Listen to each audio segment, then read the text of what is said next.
programa de hoje, nós temos aqui comigo Walter e Sônica Veit.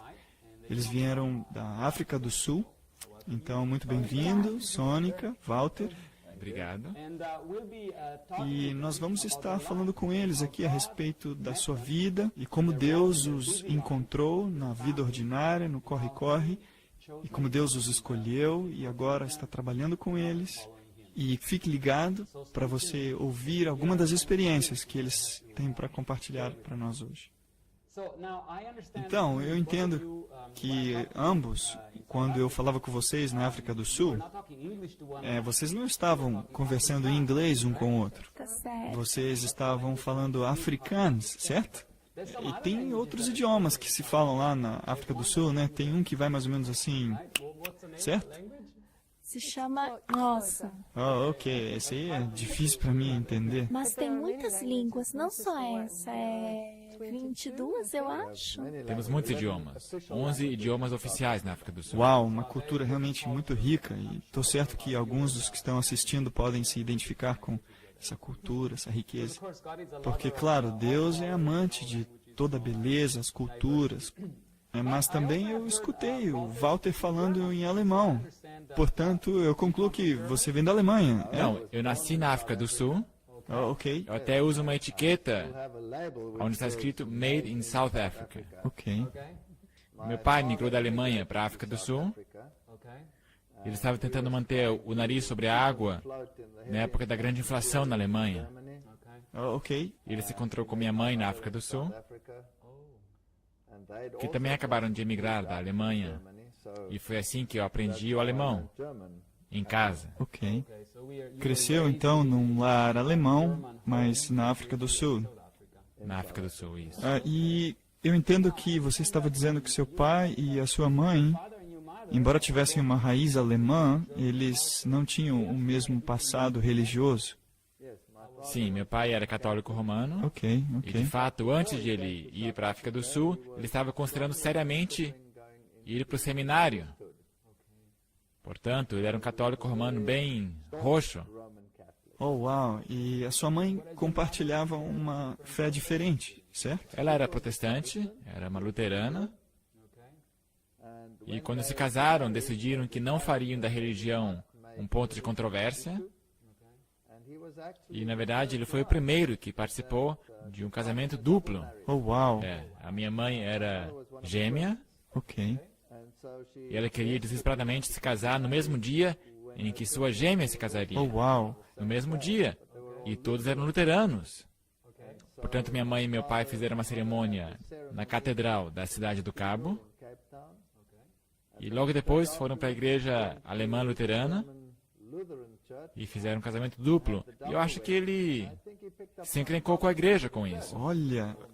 Isso foi antes do Segundo Concílio do Vaticano, portanto, se você não pertencia à Igreja Católica, estava perdido. Portanto, isso foi um grande problema para ele. Ele sempre teve problemas depois disso. Mas eles devem ter encontrado alguma solução, porque, caso contrário, eles teriam um grande conflito lá na família. Eu não sei. Minha mãe era também bem consagrada na religião, mas ela concordou que eu poderia ser educado na religião católica. É difícil para mim entender isso hoje, mas foi isso que ela fez. Ok. Então, você cresceu católico. Isso quer dizer que você, então, ia para escolas católicas? É isso Não, eu mesmo? fui para a escola alemã, na verdade. Há uma grande escola alemã na cidade do Cabo. E são luteranos, maiormente. Luteranos. Mas tinha uma aula de religião separada para as crianças católicas. Ok. E eu entendo que, à medida em que você estava estudando, e a sua mãe, então, quando você já estava um pouquinho mais de idade, começou a ter problemas de saúde? Sim, ela ficou muito doente quando eu tinha 8 anos de idade. Era câncer. Sério? Lhe davam 3 ou 4 meses para ela viver. Mas ela o esticou para 4 anos. Portanto, sofrimentos tremendos. Então, ela realmente estava sofrendo muito, né? E eu presumo que cada vez que tem um problema sério de saúde na família, isso cria muita tensão dentro da família. E o que aconteceu com você? O que passava na sua mente? Bem, eu estava acostumado com o fato de minha mãe estar doente. Ok. O seu último ano, ela basicamente passou na cama. Ficou de cama todo ano. Ela passou por muitas operações, e a tecnologia naquela época era tão boa, sabe? Quando usaram radiação, acabaram queimando ela, Oh, uau. ela ficou preta, e eles fizeram muitas operações nela, removeram uma grande parte do seu intestino, então ela acabou pegando também câncer do cólon, então teve problema aí também, câncer da mama, e também se espalhou para o cérebro, câncer neural, pegou câncer do cérebro, e depois finalmente ela morreu. Mas ela realmente sofreu. Então foi realmente uma doença devastadora. E eu entendo que, como criança, a gente traz essa experiência com a gente. E tinha algum conflito que estava acontecendo na escola, entendo eu, por causa desses problemas que estavam acontecendo com você em casa.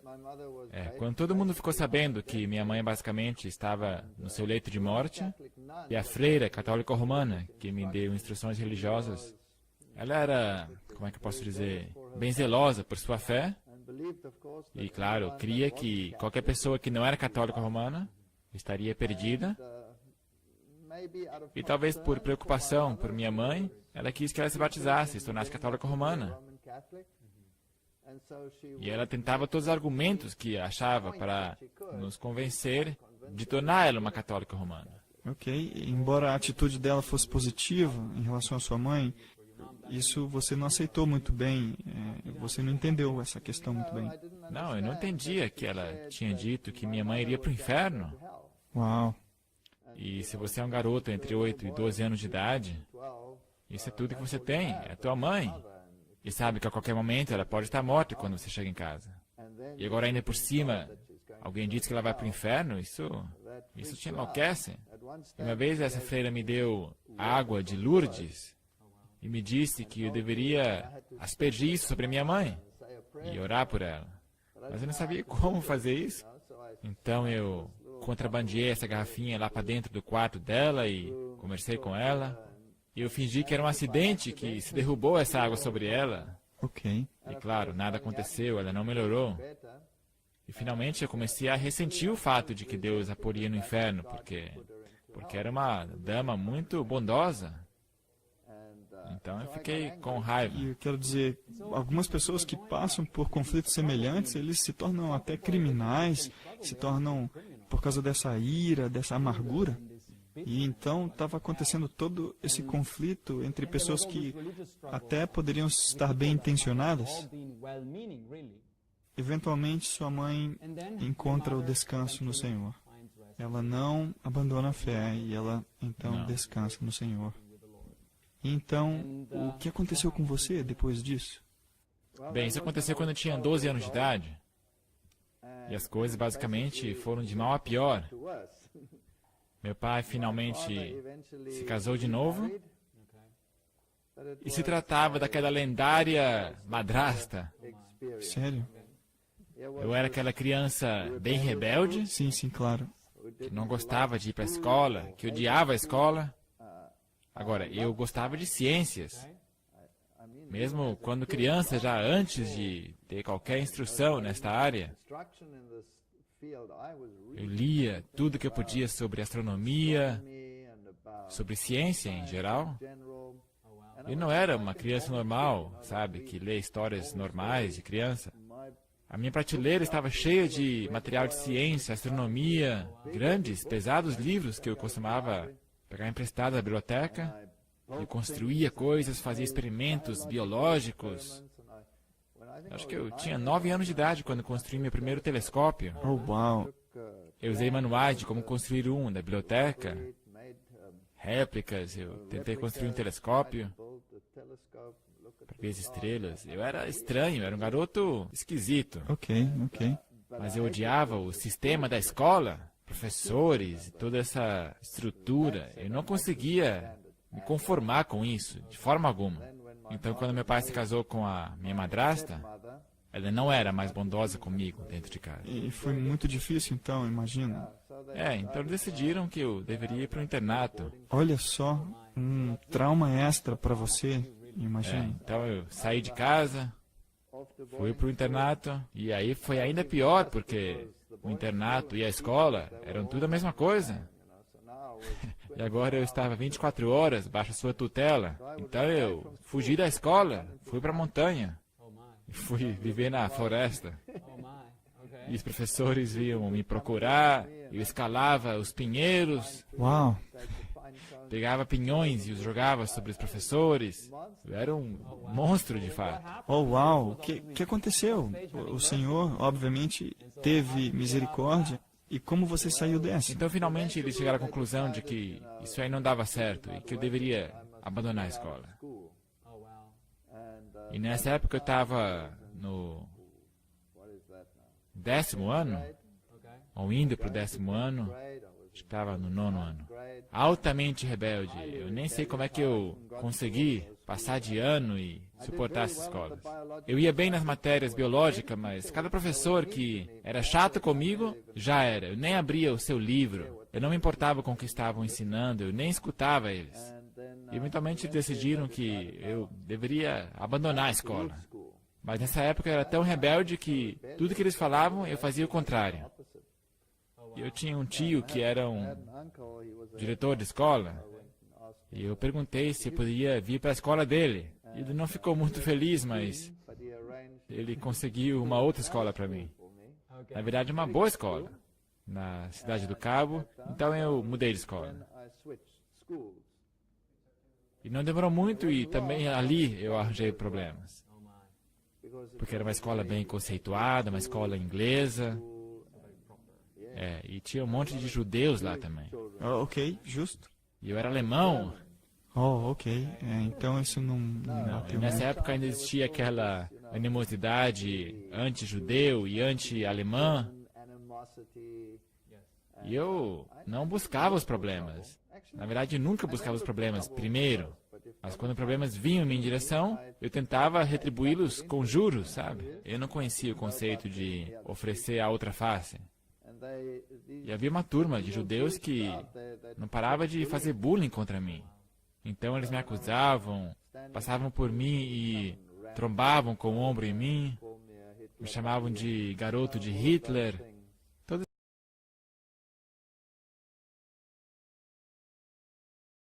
Esse camarada fez isso de novo contra mim e eu modifiquei. Eu mudei a sua aparência. Então eu pensei, pronto, já estou expulso dessa escola aqui também. E o que aconteceu foi uma história bem interessante. O diretor nos chamou à sua sala, os dois, e o nariz do pobre do coitado estava sangrando, o seu nariz estava quebrado, eu de fato modifiquei. E o diretor falou, isso aí não dá, você não pode agir dessa forma em nossa escola e tal, etc. Mas em seguida ele foi justo. Essa, na verdade, foi a primeira vez que eu vi um professor que foi justo. E ele quis saber qual que era o transfundo. E então descobriu qual era o transfundo. E no final, ele teve mais simpatia por mim do que pelo outro. E ele chegou à conclusão que deveria, na verdade, punir o outro, mas como ele já foi castigado o suficiente, ele poderia sair da sala. Então esse diretor disse, ele fez assim. Ele chegou e disse, para satisfazer os que estavam do lado de fora da porta, você vai ter a chance de sua vida. Você não mais fará isso ou será expulso. Se coloque na posição. Ele foi lá, pegou sua vara e deu 6 varadas na sua cadeira. Ele fez isso e me disse, quando você sair da porta, faz de conta que você está se contorcendo de dor. Então eu saí dali segurando meu traseiro e eles nunca mais mexeram comigo. Olha, Portanto, algumas vezes ajuda a ser agressivo, apesar de não ser uma boa coisa. Isso restabeleceu o meu respeito pelo sistema escolar outra vez. então pelo menos você começou a respeitar agora a liderança. E foi nessa época que eu comecei a ir melhor na escola, porque eu tinha respeito por esse sistema. Então você prosseguiu com os seus estudos acadêmicos, logo foi para a universidade. Eu fui servir o exército primeiro, como eu tinha que fazer. Eu fui para a universidade. O problema é que minha madrasta não queria que meu pai financiasse, pagasse os meus estudos. Pelo fato de ele ser um homem de bens, ele não era pobre. não consegui uma bolsa, então eu tive que começar a trabalhar. E assim eu trabalhei às noites, eu trabalhei nos finais de semana, trabalhei nas férias. E aos trancos e barrancos eu consegui me formar. Então, uma vida muito, muito ocupada. E durante aquele período, as suas visões a respeito de Deus, você tinha deixado de lado. Deus estava estacionado. Eu era um ateu. Sério? Um ateu convicto. Eu estudara ciência, biologia, fisiologia e me tornara um evolucionista. E a universidade que eu estudei foi a Universidade Africana, Stellenbosch. E eles provavelmente têm o currículo evolucionista mais bem fundamentado do Hemisfério Sul. Eles têm convênios com universidades como a de Tübingen, onde fazem intercâmbio de estudantes e conseguem estudantes de PhD de Tübingen. E, portanto, era na evolução que eu cria, e todo mundo que se opunha estava encrencado comigo. Oh, uau, ok. Então você chegou a esse nível. E então eu entendo que você tinha um companheiro de quarto. Isso, quando eu estava estudando ali, ele era um jovem de Natal, estava bem longe, quase 2.000 quilômetros dali. E volta e meia, quando tínhamos férias mais longas, e eu não queria ir para casa porque tinha muita briga lá em casa com a minha madrasta. Claro. Então, às vezes, eu ia com ele para casa dele. Ok. E a sua irmã, aqui está ela, era um pouco mais simpática do que ele. E, finalmente, eu me casei com ela para que eu tivesse um colega de quarto melhor. Oh, uau, ok, claro, claro. Então você começou a conhecer a família da Sônica, e Sônica então entra na história. Então você ouviu, e qual foi a sua primeira impressão? Ele era muito estranho. Olha só, ok. Ele vestia esses jeans bem duros, apertados. Ele vestia camisetas furadas e tinha seu cabelo até os seus ombros. Ele era Olha. assim, tipo rebelde. Mas ele, na verdade, sempre tirava sarro de alguém. Sempre contando uma piada. Ele era engraçado. Engraçado e ao mesmo tempo rebelde. Sim, engraçado e É rebelde. assim que você lida com crises. Você pode, por um lado, submergir no anonimato, ou você faz muitas palhaçadas, fica cínico. Ok, Sônica, então, pelo que eu estou entendendo, a sua família também não era muito normal. Não. Agora, meus pais eram muito acadêmicos. Minha mãe era professora de línguas. Meu pai trabalhava para jornais e agências publicitárias. Então, eles também não precisavam de Deus. Nós fomos criados totalmente ateus. Meu pai me dizia, você nunca deve ir para nenhuma igreja, porque eles vão te enganar e vão contar todo tipo de mentiras. Então, eu cresci com essa ideia que o mundo acadêmico te oferece tudo. Você não precisa de nada, de ninguém ou de Deus. Mas, ao mesmo tempo, eu estava passando por... Nós tínhamos todos esses fenômenos estranhos em E nossa tudo isso casa. estranho acontecendo? É? Sim, mas era parte de nossa vida. Eu estava acostumada com isso. Você tem que primeiro explicar o porquê. Teu pai estava profundamente envolvido com Sim. ocultismo. Sim, meu pai, quando ele era jovem, pediram que ele fosse contar histórias sobre ocultismo, sobre espíritos, essas coisas. E ele foi pensando que era uma grande piada, mas ele começou a perceber que havia algo mais do que ele sempre pensava. Cientificamente, do que você podia provar cientificamente. Ele não conseguia entender o que estava acontecendo. Por que essas coisas aconteciam? E ele ia com seu cameraman e ele via sapatos andando sozinho, sem ter ninguém que os calçava ou coisas assim. Então ele começou a visitar sessões, eu acho que ele visitou centenas de sessões. E então... O seu pai não acreditava em nada, não era crente, e começou a Sim. mexer com essas coisas e disse, tem coisa aí. Tem coisas acontecendo que você não pode explicar, sobrenaturais. E ele começou a se apegar a isso. Mas ele ainda era cético. Quando ele ia para sessões espíritas, ele raciocinava que tinha algum truque, alguém por trás dessa voz, que não havia uma entidade realmente. Num dia ele estava procurando uns fios elétricos que estavam por baixo de... Microfones? Isso, microfones por baixo da mesa. Aí de repente ele recebeu um golpe. Uma grande pancada? Uma super pancada, e ele foi jogado para outro canto da sala. Oh, uau. E não havia ninguém ali, pelo menos ninguém que você pudesse ver fisicamente. E ele começou a acreditar nisso, que se tratava de espíritos desencarnados de pessoas mortas, porque falavam através do médium. E quanto mais ele se envolvia, ele começou a explorar as religiões asiáticas, cientologia e outras coisas estranhas, nova era. E eu me lembro que nós gostávamos de sentar num hall e tinha uma cadeira vazia lá.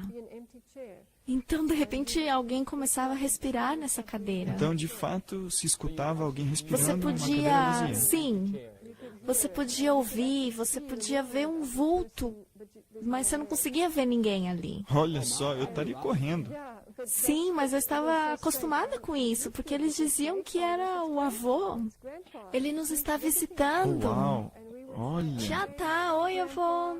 Olha, tá bom então. Outra vez tinha um suporte onde a gente colocava as muletas do avô, mas ele já tinha morrido. Mas as muletas ainda estavam em casa. Ah, uma bengala? Isso, bengala. Eles começaram a fazer barulho, a se chocar um no outro. Aí minha mãe dizia, o avô quer ir caminhar. Então eu cresci com essa ideia de que ele fazia parte da nossa família, apesar dele estar morto. Mas, sim, ao mesmo tempo, eu sentia que havia algo... Todos meus amigos iam para a igreja. Meus amigos da escola iam à igreja aos domingos. Eu não entendia porque os meus pais nunca iam para a igreja. E eu tinha problema com meu irmão. Esse era o companheiro de quarto dele? Isso, era seu colega de quarto. Quando éramos ainda bem pequenos, ele era abusivo. Ele tinha a perna atrofiada com poliomielite. Ok, justo. Isso frustrava e ele me batia quando me encontrava. E eu odiava ir para casa, eu odiava estar com ele. E eu perambulava pelas ruas, eu raramente estava em casa. Meus pais trabalhavam fora, então ficávamos por conta, e nas ruas. Então eu ia de uma igreja a outra. Sério? Então, na verdade, você estava E eu visitando a ficava igreja? tentando descobrir o que tinha lá dentro. Meu pai me dizia, não, vai lá, é perigoso. Ok, aí sim que você... Eu pensava que Deus estava lá dentro da igreja. Eu pensava assim. Sério? Você tinha esse sentimento de que Deus Sim, estava eu dentro da imaginava que igreja? Deus morava dentro de uma igreja. E se eu pudesse ver o que tinha dentro da igreja, eu iria ver a Deus. E eu queria ver Deus. Então eu ia de uma igreja a outra, mas estavam todas trancadas. E eu era realmente infeliz, porque eu tinha uma vida dura em casa. Sério? Realmente meu irmão era cruel comigo. E eu queria fugir, eu queria estar num lugar seguro. E eu ia de uma igreja a outra, mas elas estavam trancadas. E finalmente encontrei uma pequena igreja que estava aberta, que estava abandonada, não havia ninguém ali. Um lugar obscuro na floresta. E eu abri a porta, entrei, e havia tanto silêncio. E a partir desse dia, todos os dias eu ia lá e ficava cantando. Sério? Quantos anos você tinha nessa Eu época? tinha, digamos, 10 anos de idade. Ok, então uma garota de 10 anos agora entra sim. numa igreja meio escura, sozinha e cantando. Isso, e cantava. Eu não conhecia músicas cristãs, então eu cantava hinos natalinos. Olha, Cantava até que as lágrimas rolassem. Cantando e chorando. e você era solitária, Eu era imagino. solitária. E claro, você estava crescendo com seu irmão, ele era malvado, mas aí ele foi então para a universidade. Então ele traz esse rapaz aí com cabelão grandão, Isso. aparência E no rebelde. começo, eu tinha 15 anos de idade quando encontrei com ele. Ok. Ele não estava interessado de jeito nenhum em mim. Eu era uma Ok. criancinha, Como um o bebê. bebezinho da família. Mas então o que aconteceu foi... Ele tinha uma namorada e ele terminou com ela. Isso Então acontece. ele veio passar na nossa casa, aquelas férias compridas. E ele e meu irmão planejavam subir para Moçambique. Oh, uau. E também tinha espaço para mim, porque a namorada do meu irmão também estava indo. E eles disseram, então, por que ela não vem junto? E assim eu fui junto. E ali nós ficamos numa ilha romântica. E nós apreciamos, nós nadamos. Eles pescavam e nós vivíamos no meio da natureza, assim, tranquilos. E assim que nós começamos a namorar. Para conhecer um ao outro melhor. Isso. Foi trazido para essa família, mas você era um ateu. Tinham coisas espirituais, espiritismo acontecendo. E o que estava passando pela sua mente, Walter, enquanto tudo isso acontecia? Bem, você sabe que quando você está no mundo esotérico, você não crê em Deus, mas você aceita a dimensão espiritual. E é isso que estava acontecendo na família dela.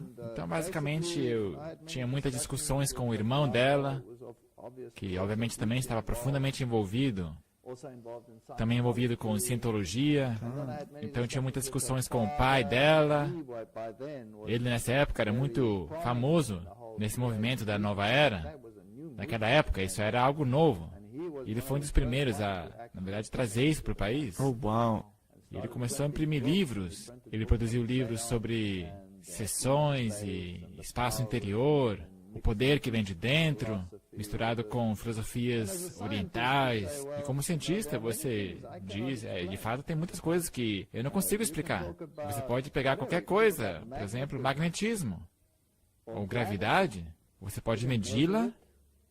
O magnetismo, você pode medi-lo, você pode medir a força. Você tem a teoria do porquê, de onde vem essa força, disso, daquilo, de campos elétricos, mas não há uma definição real de magnetismo. E apesar disso, você pode erguer um carro com ele. Ou mais, você pode erguer qualquer coisa com magnetismo. Há uma força tremenda e não há nada ali. Se nada está erguendo tudo. Portanto, como cientista, mexendo com o movimento moderno da física, você chega na física quântica. E a física quântica, eventualmente, tem alguma forma de divindade. Apesar de não se tratar de um Deus pessoal, há alguma coisa ali que te ajuda a lidar com todas essas forças. E as projeções de tua energia, que a energia não pode ser destruída quando você morre. Sabe? E eventualmente você se envolve com esse tipo de coisa. E faz sentido, você consegue ver isso acontecendo. Então tem que ter alguma coisa ali por trás. E você estava tentando fazer sentido disso com o seu entendimento científico do mundo. E assim eu comecei a ler tudo que eu podia sobre o mundo oculto também. Oh, uau. Meu sogro, na verdade, me deu algumas sessões de treinamento sobre como ter uma experiência fora do corpo. Olha, Você tem que, na verdade, entrar numa dieta especial. A maior parte deles são vegetarianos nesse estágio. E para mim, isso era impossível. Eu era carnívoro, por dentro e por fora. Mas eu gostava dessas experiências fora do corpo. E dava certo.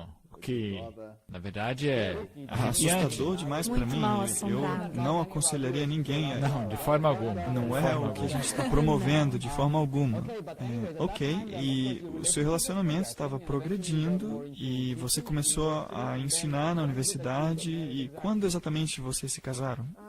Eu também, nessa época, estava estudando na Universidade de Stellenbosch. Ok, então, mesma A universidade que mesma o Walter. universidade. E eu acho que foi no meu segundo ano, né, que nós decidimos nos casar. E era o ano de 1974. Ok, aí estão vocês formando uma família feliz, tem filhos. Não. Antes disso. Ok, justo. Nós acabamos de nos casar e eu recebi uma proposta da Universidade de Inatel mais na região onde os pais dela moravam. Bem longe da Universidade de Stellenbosch, e ela- onde Sônica estava. E ela chegou a interromper seus estudos. Oh, wow. E nós fomos a essa universidade, onde eu comecei a dar aulas, comecei minha carreira acadêmica. E nos mudamos para a sua casa ali. E o pai dela estava bem perto. Nós tínhamos essa ligação. E foi nessa época que tivemos a nossa primeira grande experiência ocultista. Oh, uau! O que aconteceu também foi que algumas pessoas com as quais estávamos envolvidas vieram, estavam ativas em Ouija boards e todo tipo de consultas. E as coisas começaram a ficar simplesmente loucas em nossa casa. E à noite tínhamos experiências que eu não quero que aconteça com ninguém. Experiências muito macabras. Nossos pratos começavam a voar pela casa. As pessoas que vinham nos visitar e de repente o copo de vinho delas pulavam pela mesa. E as pessoas perguntavam: o que está acontecendo aqui na tua casa? Que esquisito isso aqui. Olha ali o copo.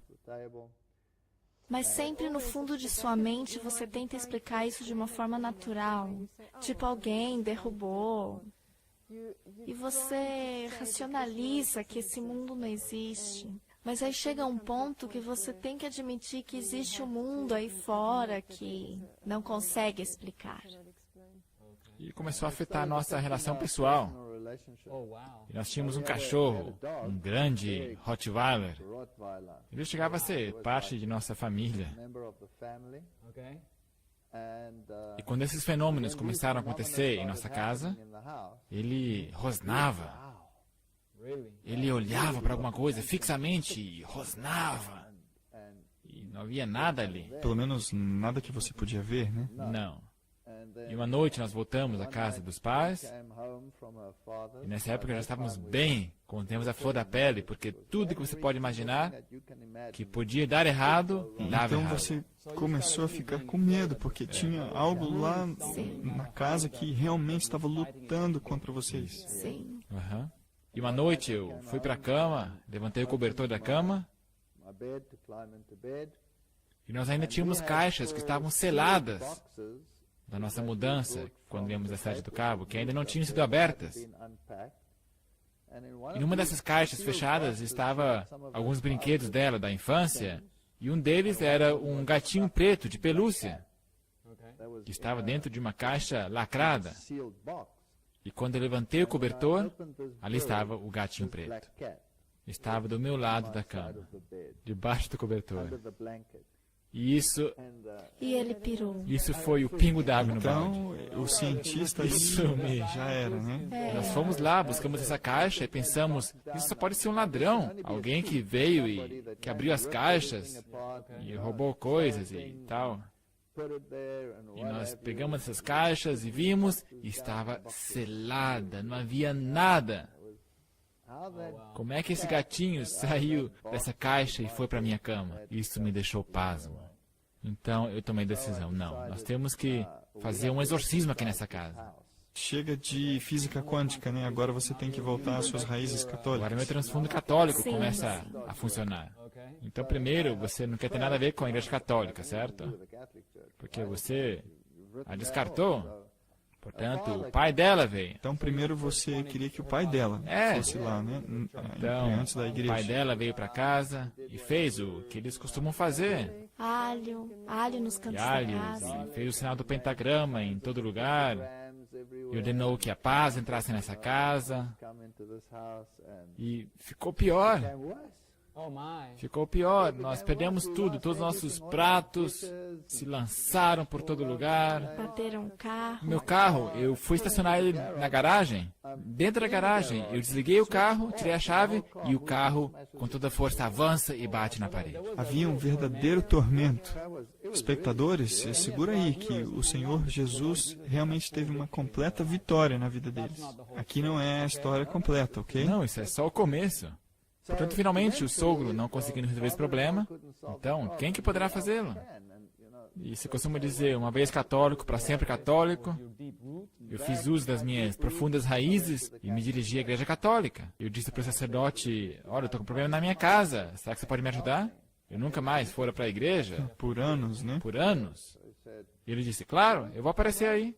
Então ele apareceu na nossa casa, trouxe a sua água benta, benzeu, leu do seu texto de exorcismo. Então ele disse, tchau, e foi embora. Agora, isso aí foi incrível, porque naquela noite estávamos deitados sobre a cama. E de repente, o cachorro, que estava deitado ao nosso lado, tinha sua cama ao lado da nossa cama, de repente o cachorro se levanta. E rosna, e rosna, e rosna. E você tem aquele arrepio que os cabelos Então, começam a ficar de pé. bem mal assombrado. né? Muito mal assombrado. E estávamos sozinhos em casa, só minha esposa e eu. E de repente, esses pesados passos descem o corredor. Sério? Rapaz, você pensa que vai morrer. Desce o corredor e a porta estava aberta. E os passos pararam na porta, junto à porta do quarto. Mas não vimos nada. Mas o cachorro ficou completamente pirado, rosnando, e ameaçando e... Você sabia que tinha alguma Não coisa, vimos mas ao mesmo tempo nada. E esse indivíduo, seja lá o que for, bate a porta. E com força. E tudo isso depois da experiência que você teve com o sacerdote que fez todo aquele ritual. E a partir desta noite, não havia mais nada. Tinha sumido. A casa ficou limpa. Então é como se fosse uma advertência lá. Era como se o espírito viesse e dissesse, ok, eu estou me despedindo. Me submeteram a uma exorção. Tchau. Eu pensei, uau, isso é impressionante. Mas eu não voltei para a igreja. Então ele te ajudou e só E era isso. só, nada mais. Então eu consegui uma boa posição na Universidade de Stellenbosch. Então você voltou. Então nós pensamos, isso é uma tremenda de uma chance. Vamos voltar. Ela pode terminar seus estudos. Foi aí que nós voltamos e foi aí que nossa primeira criança nasceu. Certo? É. Então a família agora estava começando. Justo. Então você teve um segundo filho e um terceiro filho. Então 2 meninos e uma menina. Sim. Ok. Eu ainda estava mexendo com o ocultismo. As pessoas não me creem, mas é real. Mas claro, hoje eu sei que isso não é uma experiência real. Se trata de um implante mental, é como um implante hipnótico. Não é uma experiência real. Mas se você passa, por exemplo, por uma experiência fora do corpo, que é uma coisa bem perigosa para se fazer, porque envolve exercícios de respiração, e você pode acabar morrendo também nesse processo. Mas eu fazia isso. Então, quando a criancinha chorava no quarto ao lado, e você é muito preguiçoso para levantar, e você quer paz e silêncio, e tinha criança lá chorando, mas eu não queria levantar da cama. Então eu fazia isso. Eu saí do meu corpo, ia lá ver, e voltava para a cama e falava para minha esposa, não, a criança está bem. Então ela perguntava, como é que você foi lá? E eu dizia, bem, eu caminhei através da parede, eu fui lá ver. E o que você viu? Bem, a criança está deitada assim, assado, com cobertor. E ela ia lá conferir, e realmente era assim de fato. Oh, uau. É, ok. Muito mal assombrado para mim. Mas é um implante hipnótico. Portanto, é algo demoníaco, para te manter motivado a ir em frente. Por exemplo, ele me ensinou a como ler auras. Portanto, eu estava bem envolvido com a filosofia da nova era. Eu podia ler uma aura e quando alguém entrava no meu escritório, eu podia ignorar o que a pessoa dizia e só olhar para a sua aura. E concluir, bem, ele está bem-humorado, mal-humorado, eu posso falar com ele sobre isso, e era bem útil. Portanto, eu estava bem envolvido com esta bobagem Estava recebendo ocultista. todos esses supostos poderes extras. Você tem todos esses poderes extra. E a não ser isso, a vida era normal. Então você avançava na sua carreira acadêmica. Isso. Esse era o período em que o seu sogro, o seu pai, veio morar com Sim, vocês. ele de fato veio morar conosco. Ele estava divorciado. Ok. Os pais dela Então se ele divorciaram. era- E ele se mudou para a cidade do Cabo e começou a trabalhar ali. Então ele estava morando com você e você estava grávida. Eu estava muito doente. E pelos 9 meses, eu penso, eu tinha constantemente pneumonia. Eu tossia, eu tinha febre. E me internaram e me medicaram. E eu saía e eu voltava e era medicada outra vez. E quando essa criança nasceu, ela tinha uma terrível marca de preocupação devido aos antibióticos e constantes tosses. Sua vida, você podia perceber isso, sua vida era uma miséria desde o ventre. Então você Sim, estava foi tendo duro. esses grandes problemas de saúde durante a Sim. gravidez, e assim, quando ele nasceu, ele realmente aparentava ter sofrido Sim. bastante. Sofreram muito. E havia algo estranho sobre essa criança. Sim, ele era muito inseguro, esperneando e gritando, e nós não conseguíamos dar comida porque ele sempre estava gritando. E se você insistisse, ele te arranharia, te empurraria. E não havia um minuto de paz. Constantemente eu tinha que Balançava. balançá-lo, minar e ficar balançando. Sério? Foi realmente uma luta pelos primeiros 1 ano e meio, né? Então, ainda ficou pior. Então tiveram uma grande luta por 1 ano e meio e depois Sim, piorou? então de repente piorou. E Então uma noite era exatamente 2 horas da madruga, porque nós tínhamos um relógio digital no criado mudo. E eu acordava às 2 horas em ponto, banhado em suor. E eu tinha esse pesadelo de que eu estava sendo enforcado na minha goela, mas era muito realista. Tá. E me levantava, sentava na cama, e era exatamente 2 horas da manhã. Então, alguns segundos mais tarde, ele gritaria no quarto ao lado, como se estivesse sendo assassinado. E nós dois pais pularíamos a cama, o pegaríamos e ele entrava em convulsões. Oh, uau, então muito traumático. Muito traumático. É. Ele ficava com febres tão altas que ele tinha cãibras, então ele apagava. E era muito traumático. Nós íamos ver o médico falou, leve ele para o hospital correndo, eu te encontro ali. Então, no meio da noite, você voando para a cidade para ir para o hospital, e eles literalmente tinham que lutar pela vida dele, para Então manter ele ele vivo. estava realmente próximo da morte. Era muito sério. Então falavam, dei um banho frio nele para ver se diminui a temperatura, mas nada ajudava, nada. Então lá no hospital colocaram numa barraca refrigeradora. Tinha um tipo de barraca lá, onde dentro dela soprava um vento frio nele para ver se o refrescava. E colocavam um intravenoso e ele se recuperava. Então ele melhorava, depois ia para casa, Ia pra ficava casa. bom por um tempo.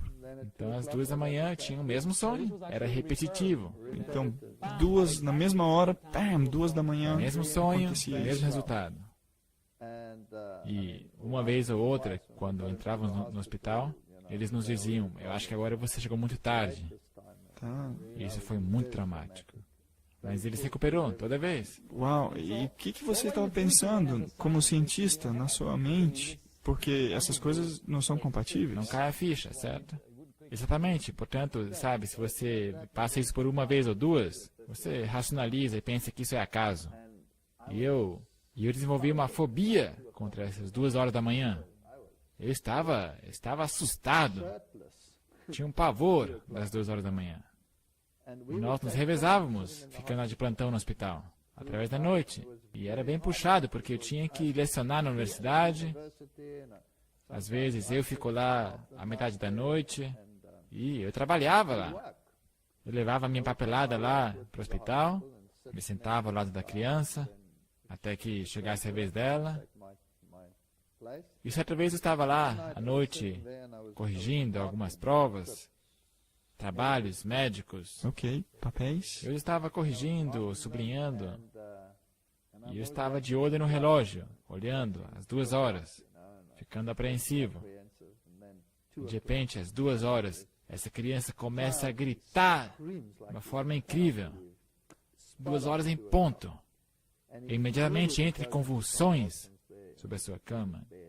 E eu corria em direção à enfermeira e o seguravam, e a enfermeira também chacoalhava tanto, tinha tanta força nos seus braços, Bebê. e com essa tremedeira toda não conseguiam achar a veia, de tanto que já tinham enfiado ali a agulha. Portanto, tinham que enfiar a agulha na cabeça. E não tinha mais espaço no braço, estava tudo azul, então tiveram que colocar na cabeça. Cabeça, é isso. Segurada por fitas, claro. Mas ele se mexia tanto nos meus braços e eu tentando acalmá-lo, que esse negócio se rompeu. Agora, não há nada que sangra como uma ferida na cabeça. Portanto, esse sangue jorrava por todo lugar e a criança estava nesse estado. E eu não aguentei. Eu pensei, pronto. E você chutou o balde. Eu, chutei o balde. Eles pegaram a criança, acalmaram ela, colocaram a agulha outra vez, acharam uma outra veia, fecharam aquela outra ferida. Então eu estava lá sentado. A minha esposa viria às 6 horas da manhã me aliviar. Ok, justo. Porque tinha que fazer palestras. E quando ela compareceu às 6 horas da manhã, eu estava pensando com meus botões. E me lembrei que aquele sacerdote católico tinha resolvido o problema. Na outra casa. Na outra residência. Agora, isso já fazia anos. Vários anos. 5 anos? Acho que mais. Acho que mais que 5 anos. É, muito mais. E eu disse comigo mesmo, eu vou lá para a igreja católica. Porque isso é o culto, isso não tem nada que ver com causas naturais. Por causa desse negócio das 2 horas da manhã. Portanto, lá vou eu para a igreja católica. Eu cheguei lá bem cedo de manhã. Eu fui liberado às 6, portanto, lá por umas 6:30 eu já estava lá. E o sacerdote católico já estava acordado. Já estava sentado no seu escritório. E eu entrei lá caminhando. E ele aliás, era um alemão. Eu nunca fora àquela igreja, mas ele estava meio arredio. Eu não sabia direito como lhe abordar, mas eu disse para ele, sabe, eu tenho um problema na minha casa e será que você pode ajudar? Eu me pergunto se você poderia vir nos ajudar, que já ajudou antes. Eu sou católico, na verdade. Eu sei, eu não sou muito praticante, eu deveria melhorar, mas eu estou com um problema aqui.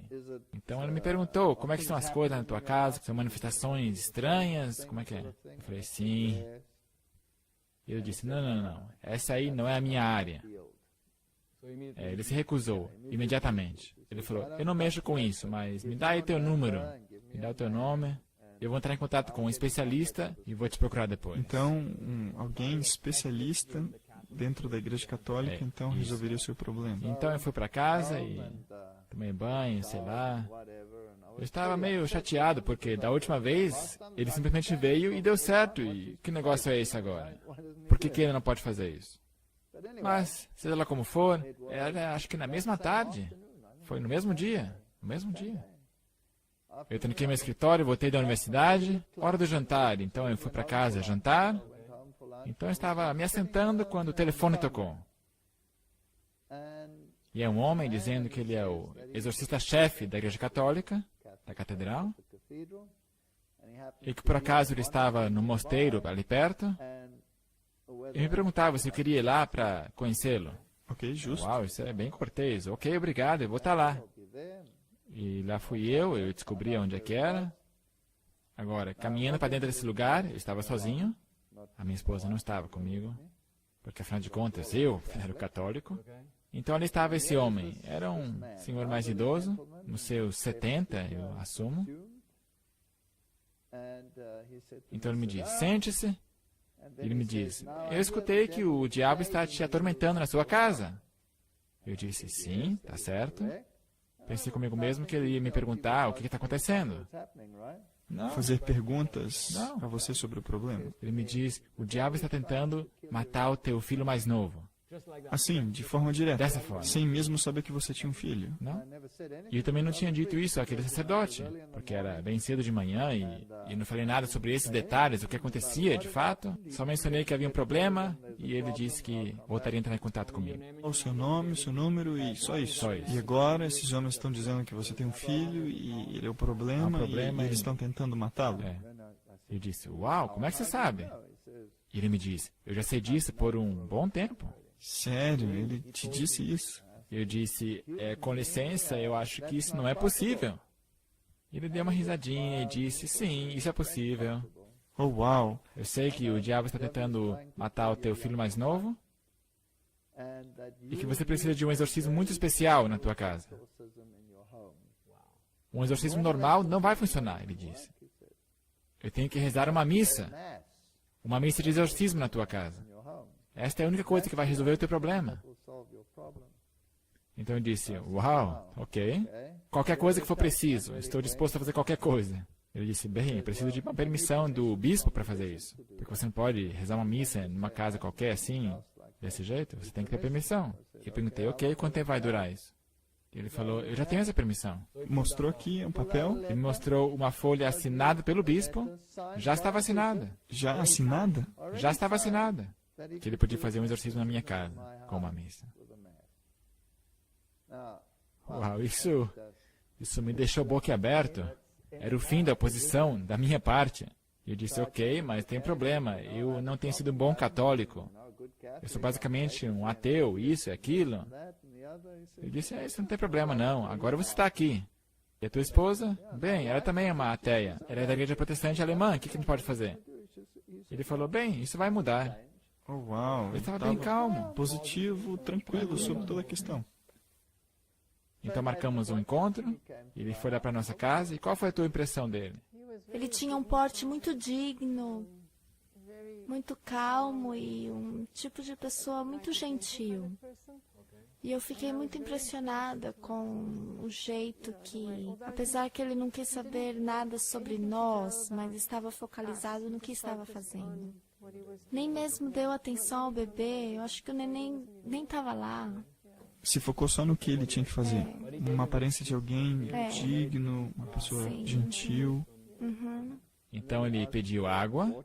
Ele trouxemos um pouco de água numa jarra. Ele pegou um pouquinho de sal. Então ele fez um sinal da cruz com o sal.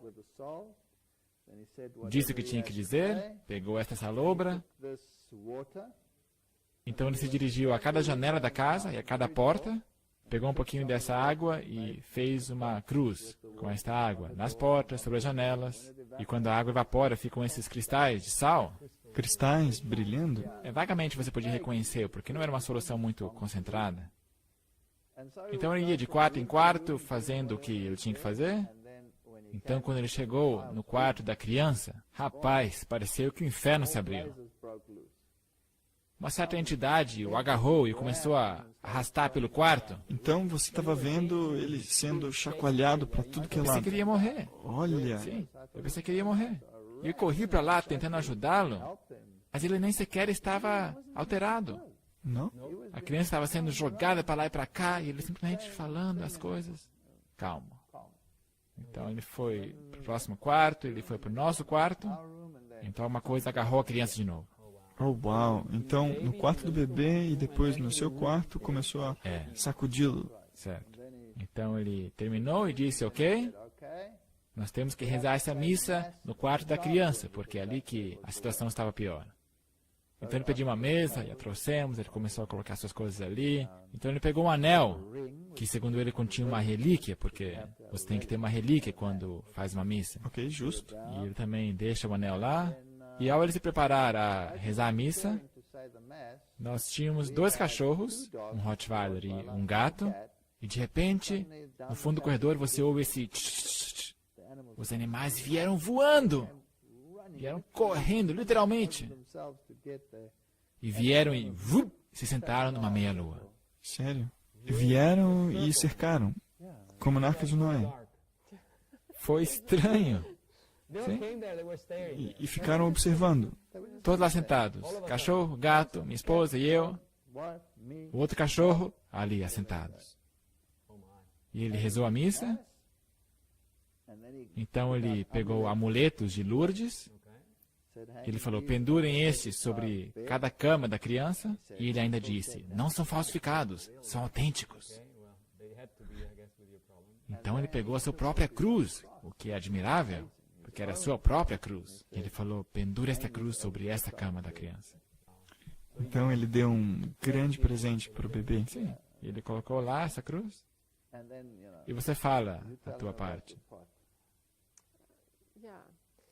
Eu me senti tão impressionada, culpada, que ele fez isso por nós, mas que nós não estávamos correspondendo.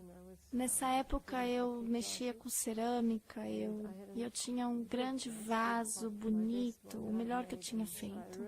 Então eu corri e lhe dei esse vaso. Nós oferecemos dinheiro, mas ele não aceitava.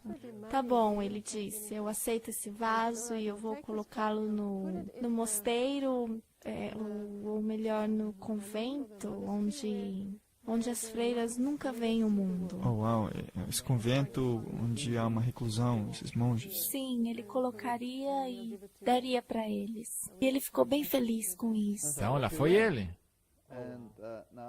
Agora você tem que saber que cada noite em que nós colocávamos a criança lá, ela gritava, esgoelava. Então você tinha essas ocorrências periódicas e dia após dia vocês sabiam que tinha algo errado. E ela sentaria por horas ali, balançando e tentando fazer a criança dormir, tentar fazer ela deitar sobre o seu lado, na posição fetal. Naquela noite, a colocamos na cama e ele se deitou sobre as suas costas. Ele nunca tinha feito isso em toda a sua vida. E estendeu seu braço e deu uma risadinha e era uma outra criança. Olha, Daquela noite em diante, era uma criança totalmente diferente. então você esperava por esse momento das 2 horas Nada, uma e paz nada. completa. Problema resolvido. Já era a segunda vez. Isso, na verdade, é muito interessante e eu quero saber mais. E eu te convido a ficar ligado para o próximo episódio, onde Jesus os guia a uma verdade mais profunda.